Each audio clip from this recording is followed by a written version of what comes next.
mystery, magic, love, death, pain, sorrow, passion. All these feelings are involved in this chord, the Tristan chord.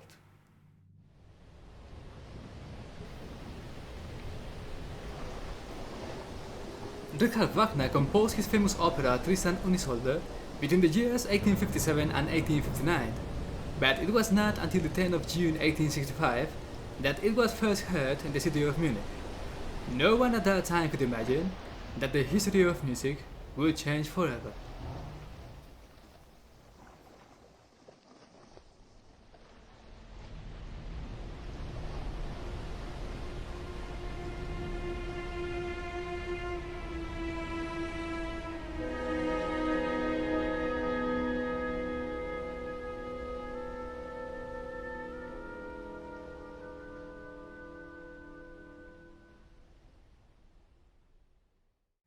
I know that we humans really enjoy stories about love, death, or passion. Actually, we used to think as passionate as possible, but sometimes this kind of thinking just complicates everything. To understand the Tristan chord, we need to put attention to three basic elements. The first one, and very important, is suspension, because we have here two kinds of suspension. The first one is suspended chords, and the second one is suspended cadences. The second element that we have is chromaticism.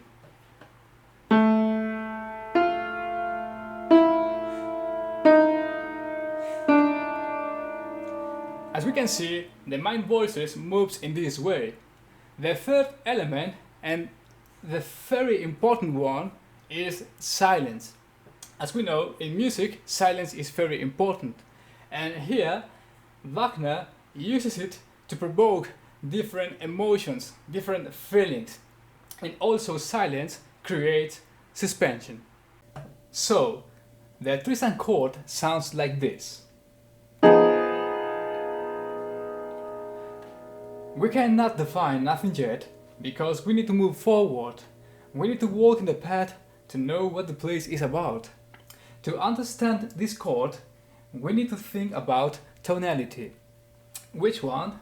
Well, the same that Wagner itself taught. A.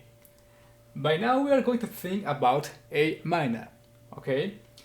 If we think like this, we can treat this chord as a kind of suspended chord that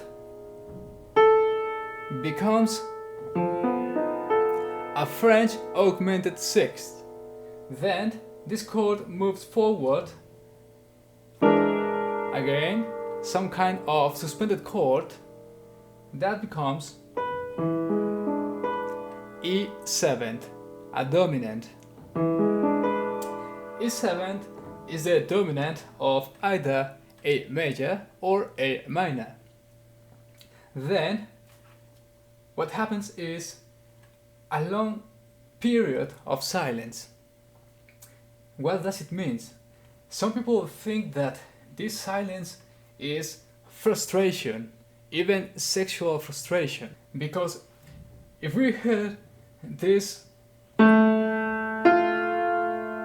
big jump, we can feel like when we know that something bad is going to happen, but we still don't know what it is. It's like somebody approaching to us and we feel that he or she has some good news. Suddenly it's getting closer and then, oh my god, bad news maybe. Oh yes.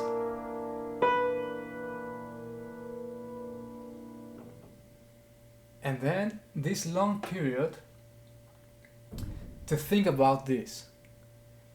Problems in love, problems in life, we don't know, but we have time to think about how to resolve it, how to be better persons, or maybe...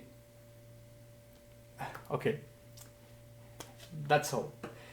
I know that we have two progressions more, but basically Wagner is doing the same. In the second progression, we have in the last part this chord. We have again a dominant chord, G7. Okay. In the third progression, we have this. Again, a dominant chord, but now we have a B7. The music continues, and again we have this E7,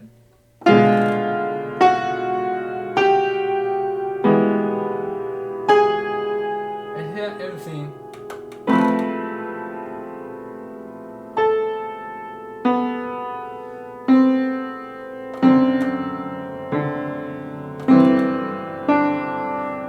and so on and so on. But why again we have E7?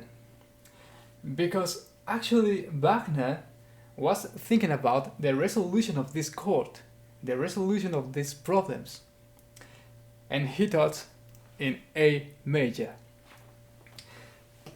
We can find in this fantastic edition two kinds of endings for this chord, for the prelude. Because the prelude was premiered in 1859, 6 years before the opera was premiered complete, and it was with Hans von Bülow in the podium.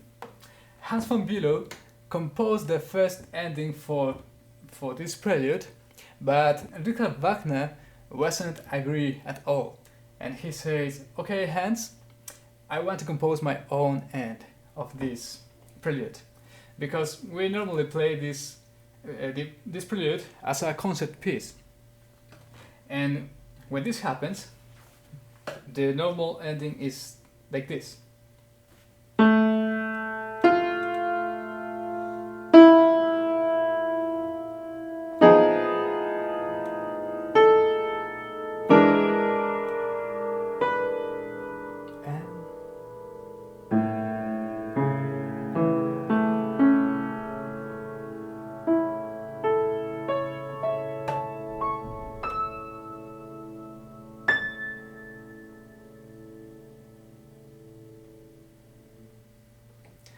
Of course, we have the second ending, and you can find it here in the full score, in the full opera. If we take the full score and go to the very end, which is after 4 hours, we can find the resolution of the chord like this.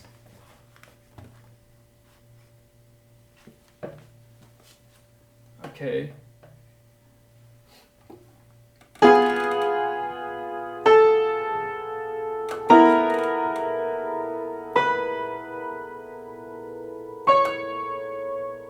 And finally,